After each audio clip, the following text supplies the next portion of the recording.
Hamjamboni, kwa majina naitwa Pastor Grace Jenga wa Ezra Christian TV. Nimekuja kuwaletea habari njema. Ezra Christian TV iko na shule mpya ambayo imefungua, inaitwa Ezra Academy. Na katika shule hii tumekuja kuwafundisha kuhusu mambo ya media, na tunafundisha digital marketing, content creation, photography, videography, graphic designs. Na ukitaka kutufikia, nambari zetu za simu 0780 86 36 88 au 0713 66 29 87. Tunawakaribisha nyote, asanteni.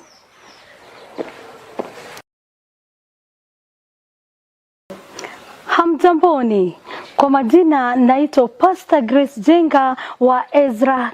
Na tunawakaribisheni sababu show leo yetu ni show bomba. Show ambayo tutazungumzia mambo ambao wakati mwingine watu huogopa, na ni kuhusu mahusiano. Na zaidi kwamba tuweze kuwa na mawazo mazuri, a positive mindset in relationships.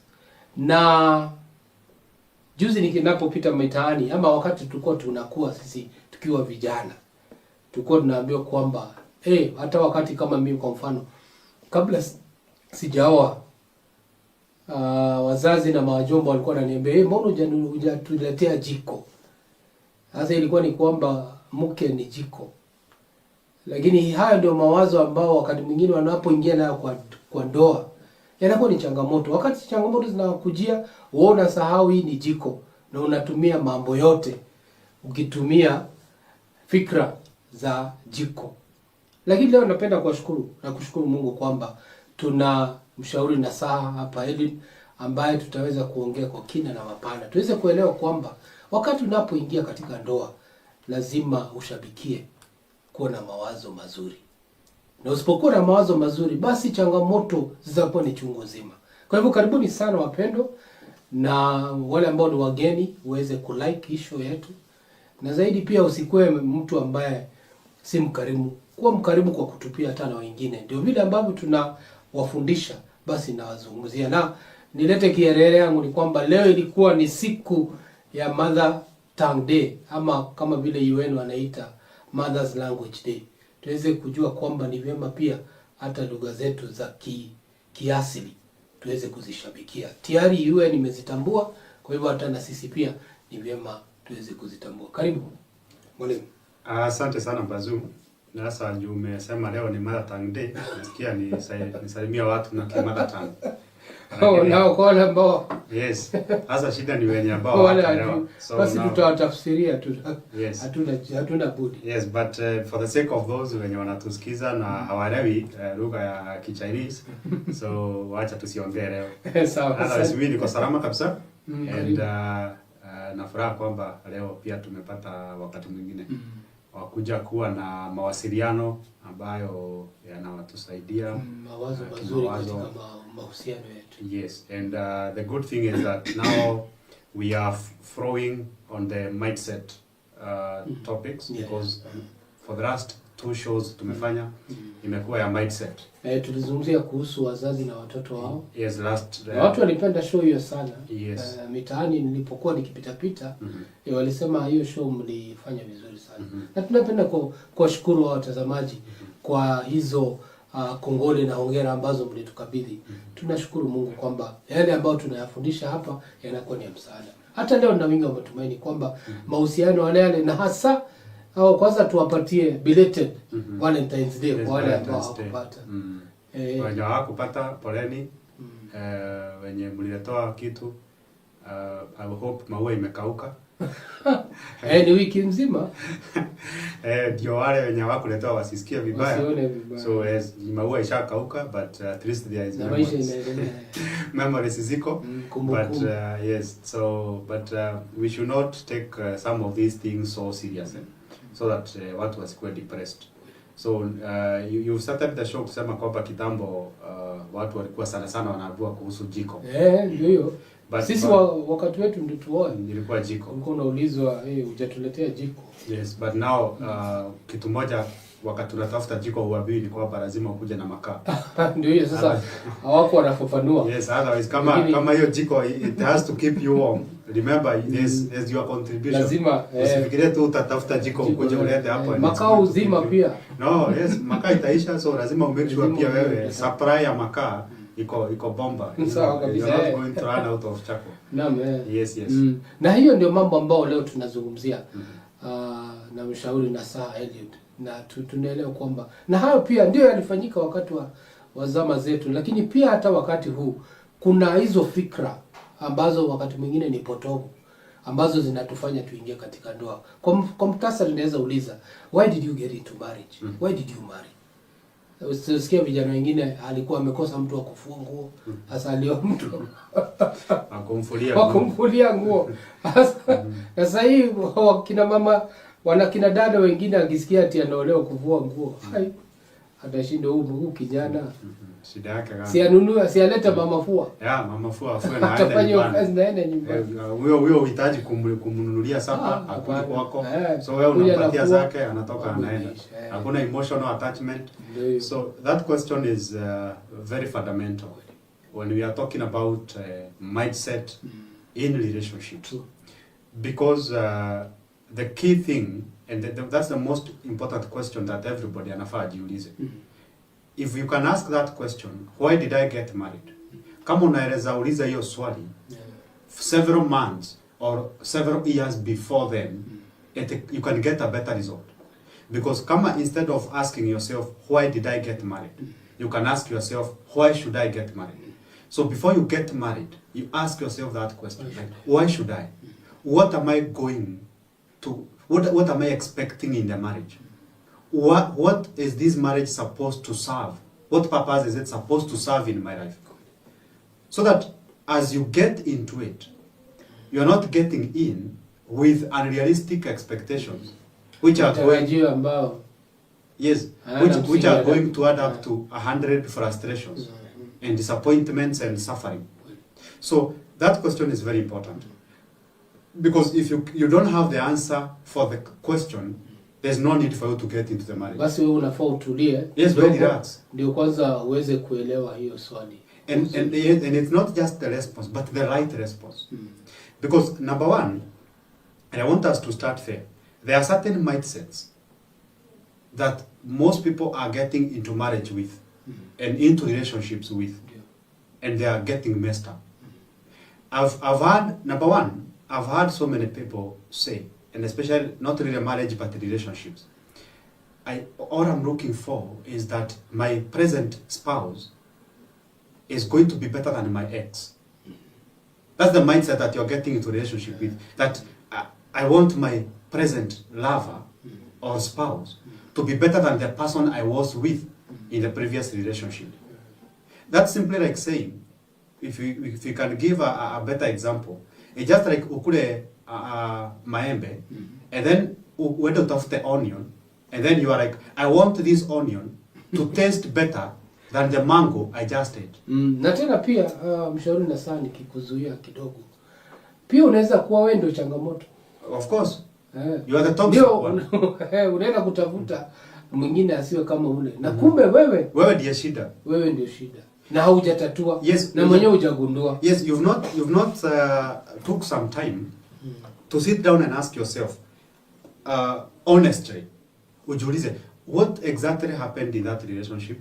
Nini ilikuwa ina happen? Who was contributing to the things that led to the breaking of the relationship? So the best way to make sure that your present spouse is better than your ex is only when you are dating the ex. So that now you can make this ex better.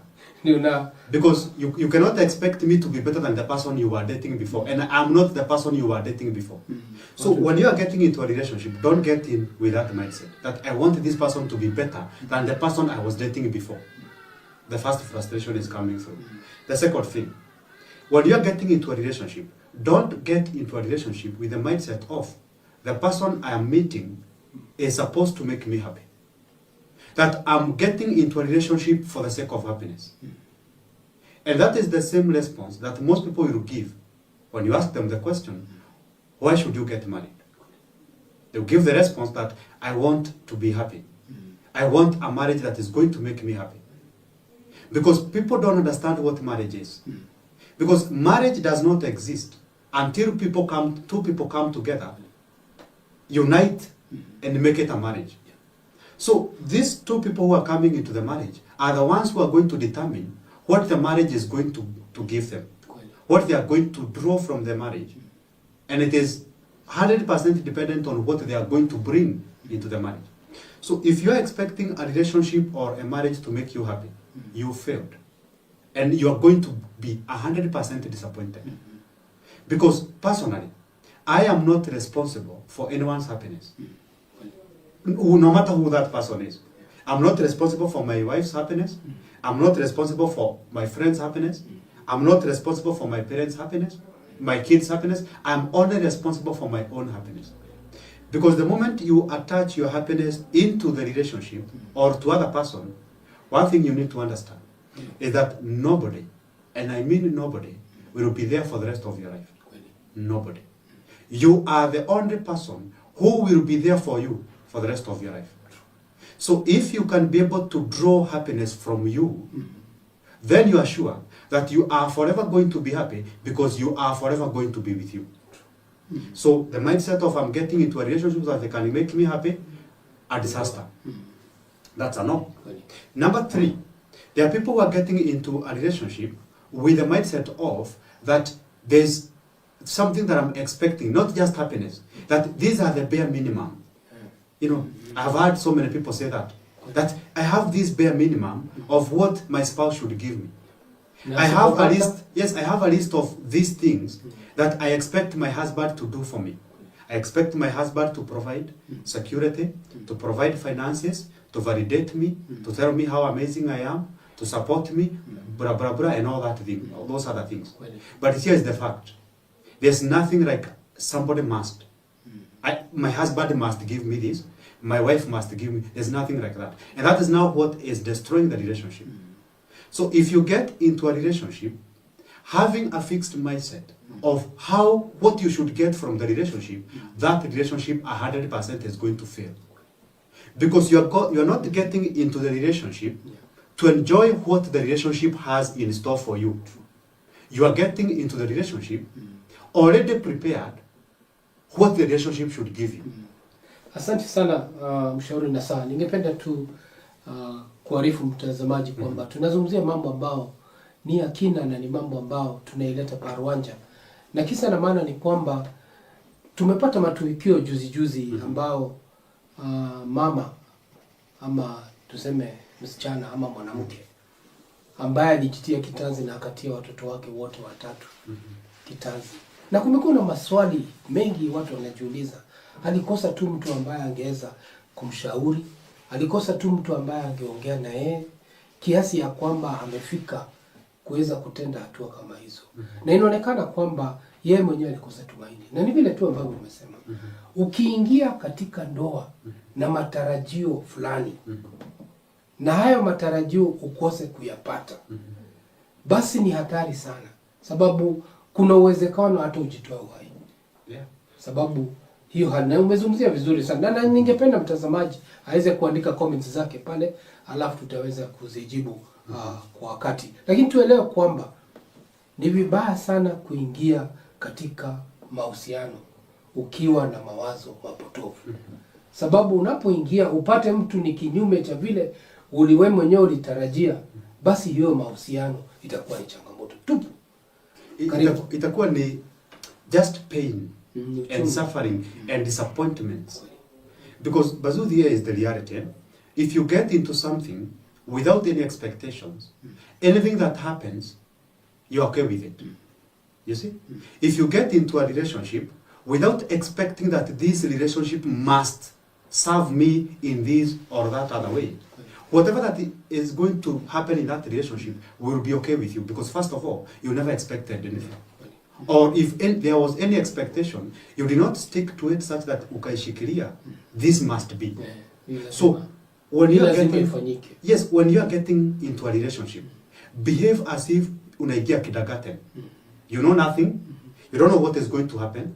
You don't know what you are going to be taught. You are just ready to run. And that is the response that everybody should give to why should I get married. Because why I should get married is I'm going in there for the experience. I want to go there to experience marriage. I don't know what is going to happen. I don't know what I should expect. I don't know, you know. So you're just getting in there as yourself. But majority of the relationships these days are failing. Mingi sana. Majority. Because the people... Tukihesabu kama mahusiano 10. Yes. Utapata takriban kama 8. Yes, 8. Zina changamoto. Only 2 relationships are really thriving and there's happiness in the relationship.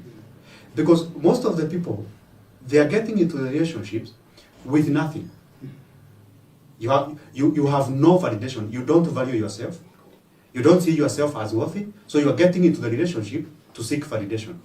You are broke. You don't even have any business. You don't have any job. You have nothing in your pocket. So you're expecting that the marriage is going to financially provide for you.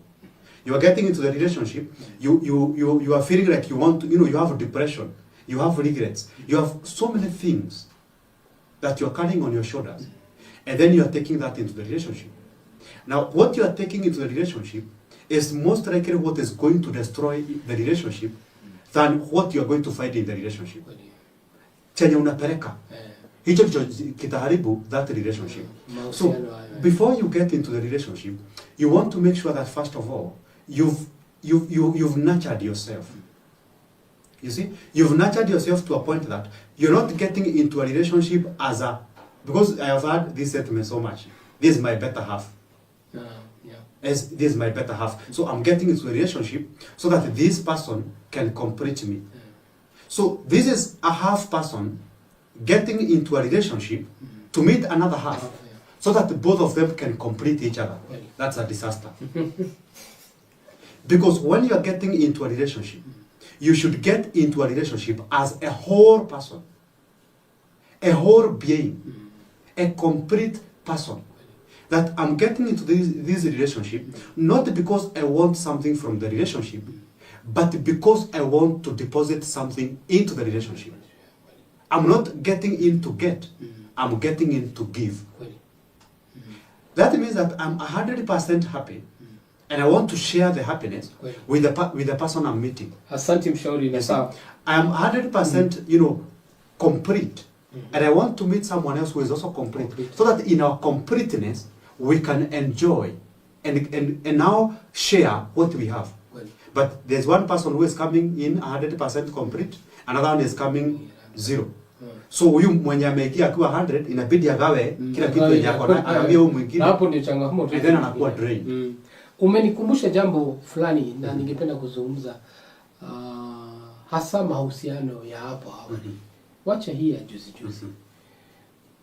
Vijana wakifika miaka kama 25 walikuwa wanaona. Na anaoa hata msichana wa miaka 21. Sasa hivi huwezi pata msichana wa miaka 21. Unaelewa? Na hao wa 21 wa wakati huo walikuwa wanaoana. Na walikuwa wanaoana katika hali ngumu sana.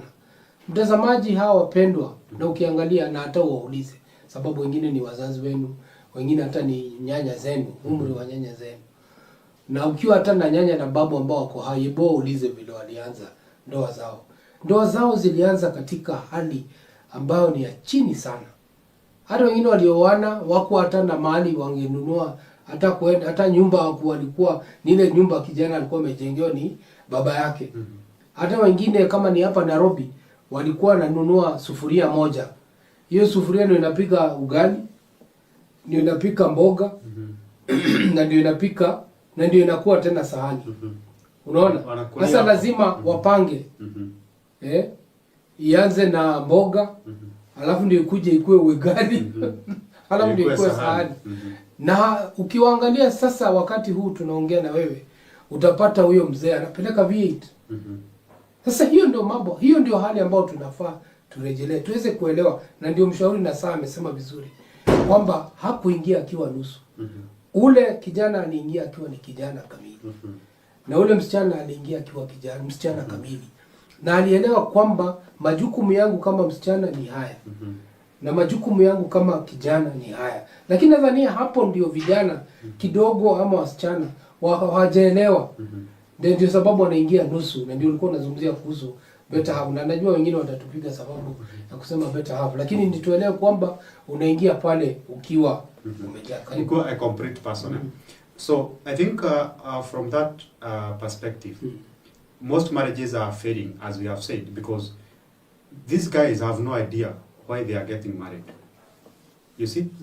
Because majority of them, they are just getting married, or they are getting into the relationship so that I can have someone to surprise me during the Valentine's Day. So I just want someone who tutakuwa tunatembea na yeye tumeshikana mikono, so that now people can know that I have someone. So they are getting in for the purpose mostly of show off. I want people to know. I want people to see. You see? Yeah. And when you get there, you have no idea why you got there. And then you start figuring out, why am I here? And then you realize, now then, I have already, by getting in, I already have things in the background in my life that are already affecting this union.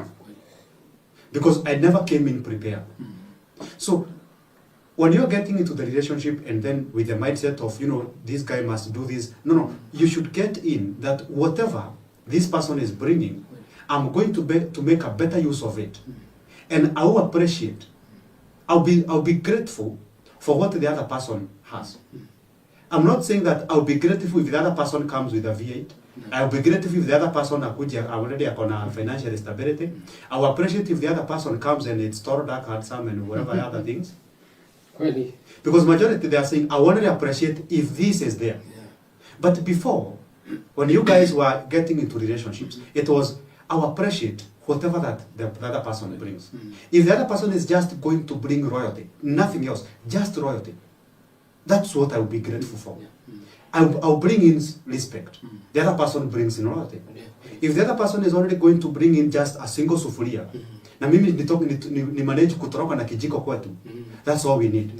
Mawe ya kupika tutaokota kwa barabara, tutakuwa na 5 bob ya kununua kiberiti, kuni tutaokota kwa barabara, then we are going to create something out of the simple things that both of us have brought.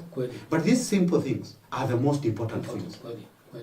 Because the relationships these days, they are lacking the fundamental things. The simple, very important. Simple, very important. And then most people are looking at the big, the big, empty, useless things. Things that are not going to impact the relationship in any way. They just ni vitu tu za kufurahisha, sijui nimesurprisewa na gari, au sijui nimesurprisewa na nini, au sijui nimefanywa wewe hujafanywa mimi nilifanywa. And that's all useless stuff. That is not going to benefit, is not going even to be of any personal development or personal growth. It's not going to help anyone in the relationship. So when we are getting into the relationship, we need to get in with the right mindset, with the right ideas, with the right attitudes. Because what is going to determine the thriving or the falling of the relationship is how you get in. How you get into the relationship is what is going, because there's this saying that what sustains an airplane is based on the strength by which it takes off with. Kile ambacho kina sustain ndege huko juu ni ile nguvu ambayo imeanza. So how you are going to get into the relationship strongly depends or determines how the relationship is going to thrive, whether it is going to thrive or not. So let us first of all fix ourselves before we get into the relationships. Because we have one person who is a nobody getting married to someone else who is also a nobody. You are empty, 100% empty, and you get married to someone else who is also empty. That is chaos. Because in that relationship, you cannot draw anything. Because you have not brought in anything. Asante mshauri na sawa. Ningependa kutamatisha hiyo hadi na kupeana hadithi ya dada moja ambaye aliingia katika ndoa. Na samahani ni kwamba hiyo ndoa haikukaa. Na huyo amekuwa katika ndoa kwa miaka mingi akiwa peke yake. Lakini yeye aliingia katika ndoa sababu alitoka kule nyumbani akaja mjini kusoma. Na wakati alipokuja hapa alienda akaishi kwa rafiki ya baba yake. Na pale katika hiyo nyumba ikawa amefanywa kama maid.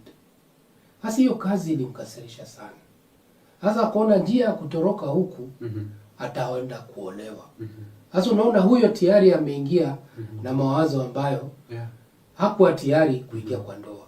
Alienda kwa ndoa sababu alikuwa anatoroka kuwa maid. Na watu wengi wanaingia kwa sababu nyingi ambazo si hasa zile ambazo zinahitajika. Kama vile ambavyo umesema, lazima mambo kidogo yanaonekana ni hayana nguvu, lakini ni ya muhimu sana katika ndoa.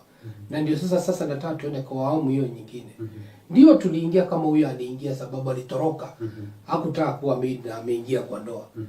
Hakujua kwamba akiingia sasa kwa ndoa pia kuna kazi mingi sana ya umaid huko na kuna kufua nini na mambo kama ndio alikuwa anatoroke. Sasa ameingia ameyapata, sasa ikakuwa ni shida na hata hiyo ndoa haikukaa. Lakini sasa tunataka tuzungumzie wakati unapoingia kwa ndoa lazima sasa ubadilishe mawazo yako na yawe ni mazuri. Kwa hivyo anza kutuelezea ndio kuwa na mawazo mazuri katika ndoa ni yapi? Ni mambo gani ambayo ni hatua gani ambazo tunafaa kuchukua?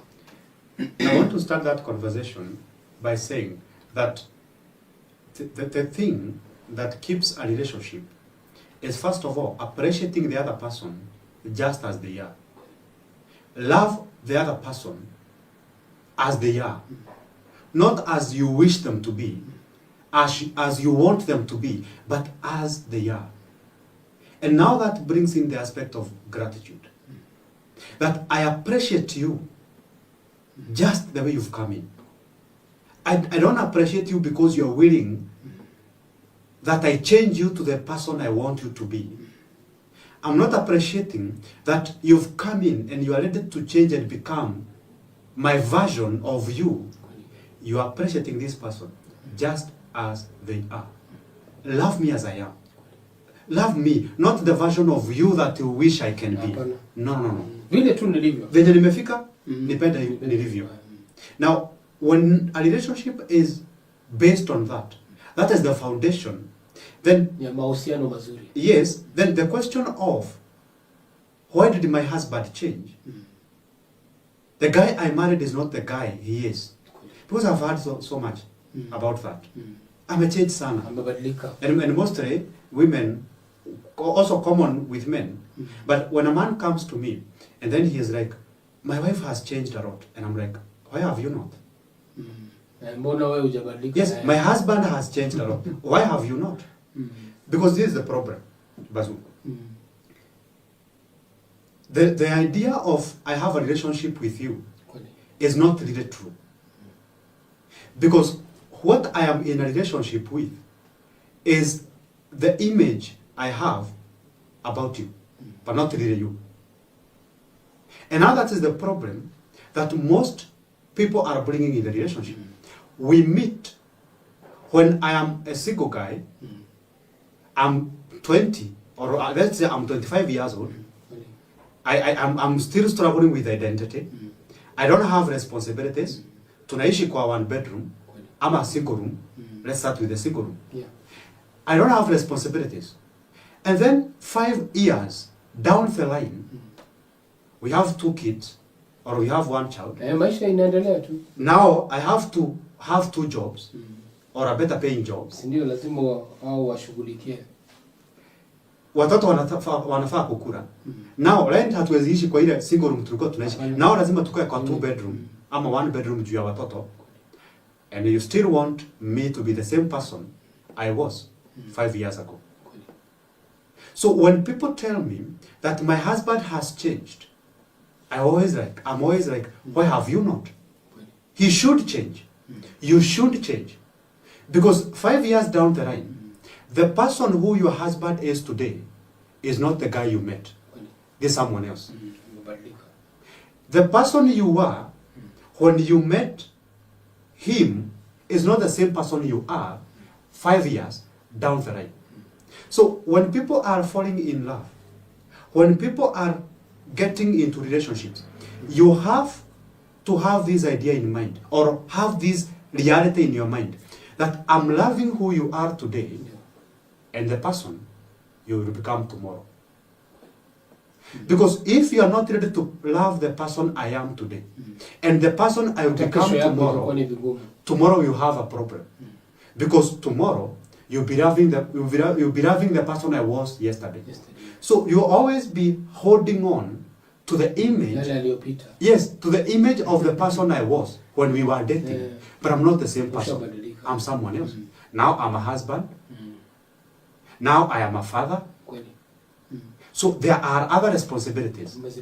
So as we grow, we are changing. So you must be ready to change as I change. Yes. Na ni vema pia mwenzako aweze kukubali kwamba vile unaendelea kukua ndio mabadiliko. Yes, baki asisalie tu pale pale. Hata naye abadilike. Na ndio mambo ambayo unazungumzia kuhusu mahusiano. Ni vyema tuweze kukubali kwamba mambo yatabadilika. So you start with gratitude. First of all, I appreciate you and accept you as you are. But at the same time, at the back of my mind, I am buying this idea. I am accepting this idea that you are going to change. So I am also ready to love the person who you are going to become. So I am going to change with you. I am going to love the version of you that you will be every day. Yes. Because when you sleep with someone, what I'm saying is when you're going to bed with your husband or your spouse, do you know that the person who you are going to bed with is not the same person who will wake up? Because you're going we are going to the bed today. It is, leo ni Friday, on 20, leo ni day 20? No, ni 21st. 21st. Okay, today is on 21st. Yes. Tumeingia kwa kitanda. Tukiamuka kesho itakuwa 22nd. Number one, I was 20 years old and 3 months. Now I am 20 years old and 4 months. Literally, I'm not the same person. Tukienda kwa kitanda, sikuwa na kapimpo, lakini tumeamuka nikiwa nayo. Tukiwa kwa kitanda, kuna mavitu nimeota, nimeamuka nikiwa nimestuka. So, the person you're going to bed with is not the same person who will wake up in the morning. So, everybody is, every minute. Do you know, Bazoo, that the person mwenye tumeanza hii show na yeye, sio the same person utatoka ukiwa kwa hii show. Yule mtu alikia kwa hii show, si mtu the same atatoka. It's someone else. So, if I am still willing to have a relationship with the person who is going to walk out of his show, us, then our relationship will continue evolving. Because we are evolving, so evolve with me, change with me. And that is now where, Bazoo, I go now to the second point of choosing growth over stagnation. Because there are so many people who are getting into a relationship and you just want to stay in the comfort zone of the person I used to be, but you're not ready to grow with the person I'm becoming. So you are still in love with a boy who was 20 years old. But I'm not a boy who was 20 years old anymore. I am a man who is 30 years old. So if you're still in love with the boy, you're never going to find him in me. That boy is long gone. So love the man I have become, love the man I'm becoming. So you need to choose to not stay in the same position because we are growing. Choose growth over stagnation when you are in a relationship. Because you are growing. I'm running from you, you are running from me. And can I tell you something? That is what people call soulmates. I have had so many people ask me now, Eliud, does the idea of soulmates exist? And the response is, yes, soulmates are there. But the idea that most people have of who a soulmate is the wrong idea. Because most people think that a soulmate is the person who I'm going to meet, and that person is going to be like me. Okay. That the soulmate is the person who I meet, and then this person does everything the way I like it done. Other people have the idea that a soulmate is the person who is going to say yes to everything that I put across or everything that I say. Because this person is like me, because this is my soulmate, so you are coming here to complete me. But that's a mistake. That's the wrong idea of who a soulmate is. A soulmate is the person who provides platform for growth. That person who challenges you to become a better version of yourself. that person who challenges you to become better, to grow, to mature, to develop. So when you are in a relationship and you are not embracing the idea of growth, then that relationship is going to be a disaster. So you have to choose growth over stagnation. Asante mshauri na saha Eliud. Show imebamba hapa moto sana. Tunawapenda watazamaji wetu kwa vile ambavyo mmeendelea kumakinika na wengi wametumaini kwamba mmeendelea kufahamishwa na kuelimishwa hasa kuhusu mahusiano. Na tumeelewa kwamba wakati tunapoingia kwa ndoa, watu wanaingia na mawazo tofauti ama mawazo finyu. Na wakati tunapoingia na mawazo kama hayo, yanachangia pakubwa sana kuona mahusiano yetu yanazorota. Na ndio leo tunazungumza tukielewa kwamba ndio watu wametoka maeneo tofauti. Lakini hiyo isiwe ni chanzo cha kusema kwamba basi mahusiano yetu hayatafanya kazi. Leo tunazungumzia kwamba unapoingia katika ndoa, basi unaelewa kwamba unaingia ukiwa kiumbe ambacho kimekamilika. Iwe ni wewe mke ama iwe ni wewe mume, umeingia kama kiumbe kimekamilika. Na mshauri na sawa amesema ya kwanza, jambo la kwanza ambalo ni muhimu ni kuweza kushukuru kwamba umeshapata mume. Unajua kutafuta mke na mume vile iko ngumu. Wengine wanasema hata anaweza osha ule yuko kwa mtaro awe bwanake. Kwa hivyo ni kwamba uweze kuelewa na kushukuru kwamba umepata mume ama mke.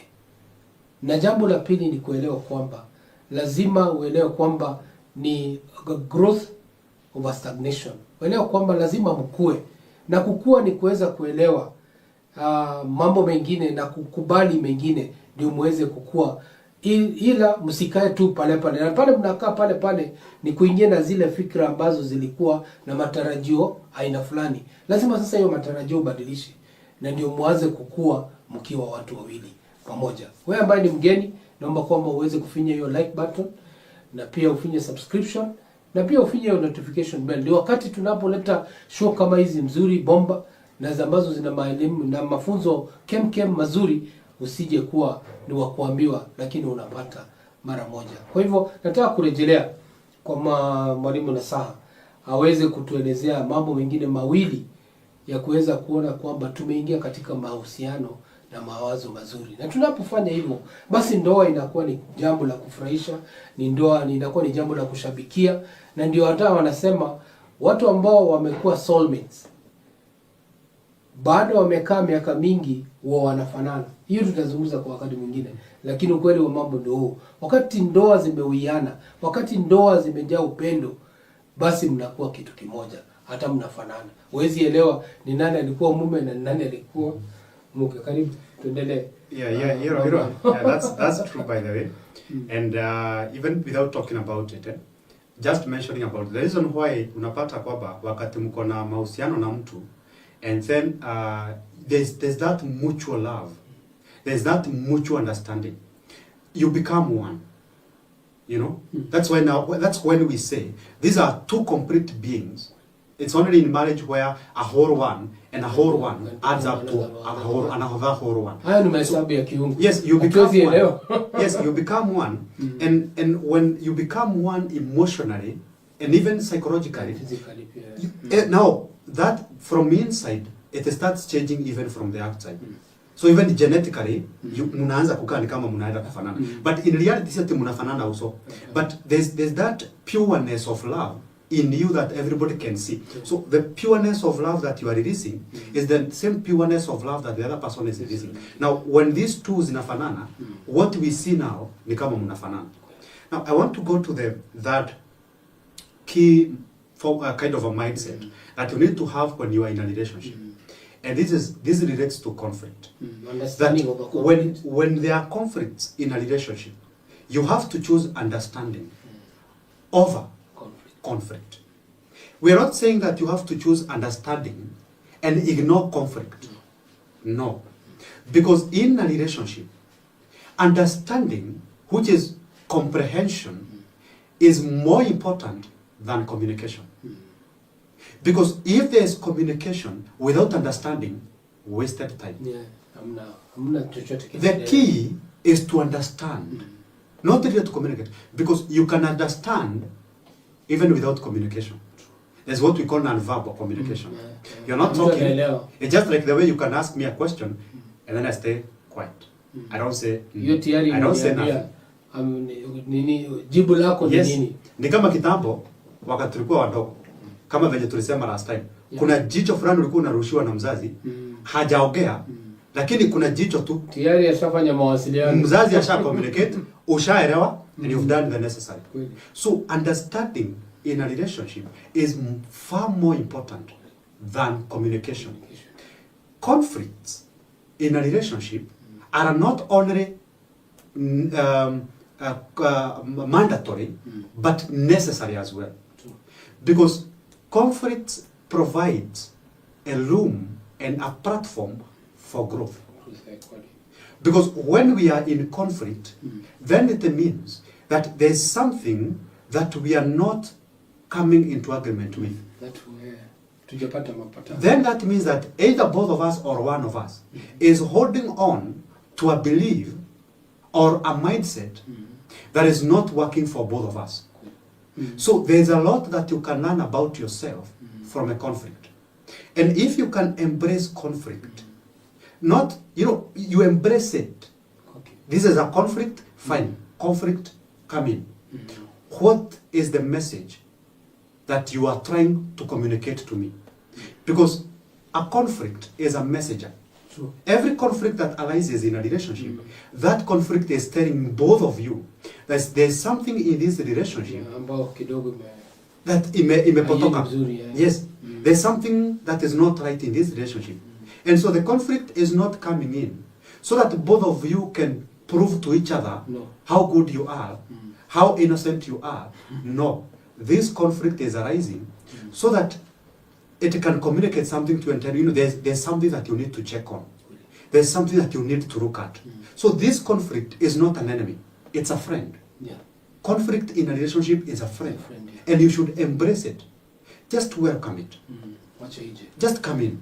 Conflict, welcome in. We are just having a cup of tea. Pewa chai pia wewe. The question is, Mr. Conflict, what are you bringing on board? What are you bringing into the service? Ni nini hiyo unajaribu kutoa huko chini yenye hatuelewi, unataka kubring it to awareness? Then unaacha conflict inaongea.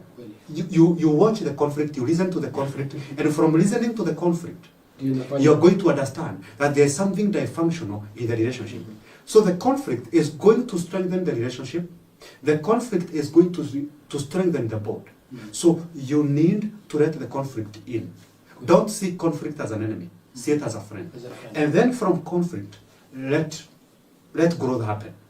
The fourth thing, which I've already mentioned, without mentioning, is this: communication. Because I've said mawasiliano. Because if there's no communication, there's no relationship. There's no communication, there's no relationship. And it is not just communication, meaningful, intentional communication. Because we could just be communicating, but we are saying nothing. That's like when you hear people say that they want to solve a conflict the moment it has a loss. It have arisen, the conflict is arising, so we solve it right now. So you just want to talk for the sake of talking, but not for the sake of bringing in solutions, or having this communication being of benefit. So communication is very important. And the most fundamental and worthy communications is when people are communicating even without talking. When you watch and understand that you watch someone's behavior and their behavior patterns communicates to you their level of love towards you. That somebody's behavior is already telling you huyu mtu amekuweka wapi kwa maisha yake. Somebody's behavior is already communicating the level of trust, the level of understanding, everything, because it is in behavior, because it is way too easy to fake words than it is to fake a behavior. Because especially when a behavior is habitual, that it is something that you have done for quite some time. Yes. Sometimes it's going to happen unconsciously. So if you are watchful of everything that someone is doing, you can learn a lot. So let us embrace communication in relationships, but this communication is intentional communication.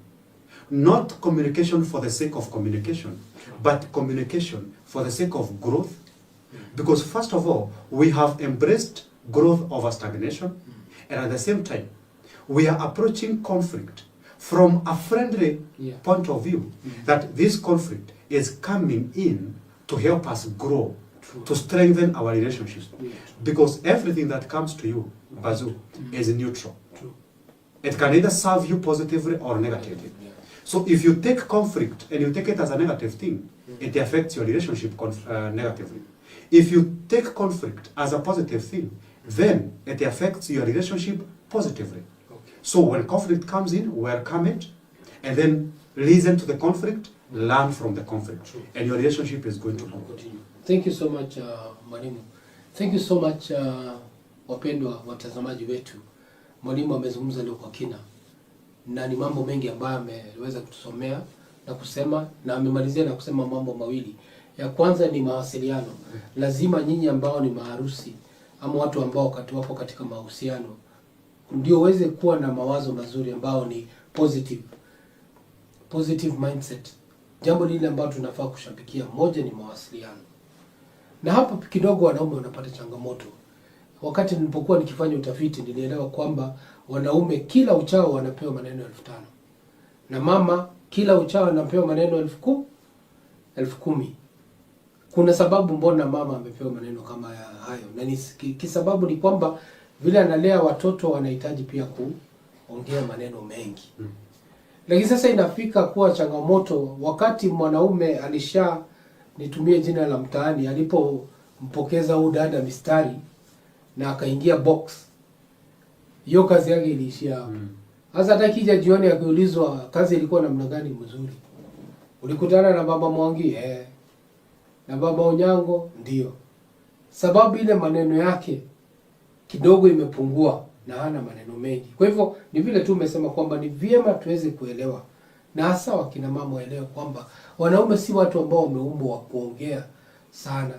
Kwa hivyo pia siku hizi tuna simu za rununu ambazo unaweza tumia kuweza kuwasiliana na mtu na rafiki yako ambao mko kwa mahusiano, na ndio hiyo mahusiano isaidie kuweka misingi na kuimarisha ndoa yenu, na ndio iwe ya kubarikiwa na mambo kama hayo. Jambo la pili lilikuwa ni kuelewana zaidi ya kuzozana. Understanding over conflict. Mara mingi watu huegemea kuzozana. Na ndio unaona ndoa hazikai. Ndoa ambazo watu walitamani wakiwa nje, unapata kumbe kuna mambo yalifanyika kule na yamekuwa tu yakitokota. Alafu mwishowe ndio inafika inakuja kulipuka. Kwa hivyo tumeelezewa kwamba ili uwe katika mahusiano lazima uwe na mawazo mazuri. Na mawazo mazuri ni haya mambo 4. 1, uwe mtu wa kushukuru kwamba umepata huyu ndugu ama dada. Na ya pili, ya tatu ni kwamba uwe mtu ambaye you are understanding over stagnation, over growth. Yes. Lazima umuelewe mtu, na ndio hapo mtapata kukua. Nilipenda mfano wa wale ambao walikuwa wanafanya harusi zamani. Walikuwa wanaingia ndoa wakiwa vijana wachanga sana. Na sasa hata juzi nilialikwa mahali walikuwa wanasherehekea miaka 60 Diamond Jubilee. Waliona wakiwa hata picha walikuwa wanapigwa hapo, unaona na kweli hao watu ukiwauliza siri wanakuambia haya mambo ambao tumeyazungumzia hapa. Na tunazifanya hivyo maksudi sababu tungependa kuona ndoa zikinawiri. Hakuna mahali pazuri wakati ndoa inapokuwa ina utulivu na ina amani. Na ni vyema tuweze kushughulikia haya mambo kwa ile njia ambayo inahitajika. Nataka kurejelea kwa mshauri na saa Eliud leo. Na amezungumza vizuri kwa wale ambao wanatutizama hapo. Aweze kutuambia kauli yake ya mwisho. Na labda hata kutupatia nambari ya simu. Ndio wewe ukiwa hapo, labda mambo yameshindikana na ungependa ushauri, yeye anaweza kufanyia hivyo. Na pia hata sisi pia tunaweza kupatia ushauri wa kizee. Huyu ni Bazuu the wise man. Yeah, sure. So now, maybe what I can say as my parking shot. Number one, you need to understand about relationships and marriages is that a relationship is not a source of happiness. No. A relationship provides a platform whereby you as an individual, you are able to generate happiness from within. So the happiness is not coming from the relationship, the happiness is not coming from the marriage, the happiness is coming from within. Because that relationship is just providing the platform for you to be able to realize that. Number two, and I've said this again and again, when you are getting into a relationship, get in without a list of things that you expect from the marriage. Get in for the experience. Get in for growth. Don't get into a relationship and demand that this must happen, this must be done to me, my husband must do, my wife. There's nothing like must do in a relationship. Number three, if you want your relationship to thrive, appreciate the other person as the person they are, the way they have come in.